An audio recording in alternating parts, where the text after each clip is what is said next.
म्हणजे 250 रुपयाला पैठणी मिळते, तर मग ते कसं गणित म्हणजे? ॲक्च्युली तो सगळा ते मॅडम तो सगळा आहे ना एक बाजाराचा मार्केटिंगचा प्रकार आहे. ते रुजत गेलं, स्वस्त स्वस्त रुजत गेलं. ते बघा स्वस्त वगैरे काही नसतं.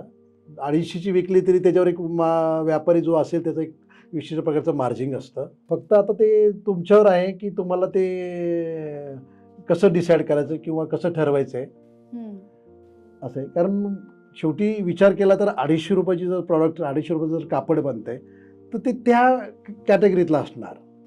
असं सहसा कधी होत नाही की 2500ची साडी 250 असं होत नाही. हे सगळा भावनांचा खेळ आहे. हे फक्त मार्केटिंगचा प्रकार आहे. असं काही नसतं. स्वस्त असू शकतं, मान्य आहे मला, स्वस्त असू शकतं, स्वस्त विकता येतं. पण जर एखाद्याला 2500ची घ्यायची आहे, एखाद्याला 2500ची घ्यायची आहे, तो थोडी 250 रुपयाची साडी बघणार.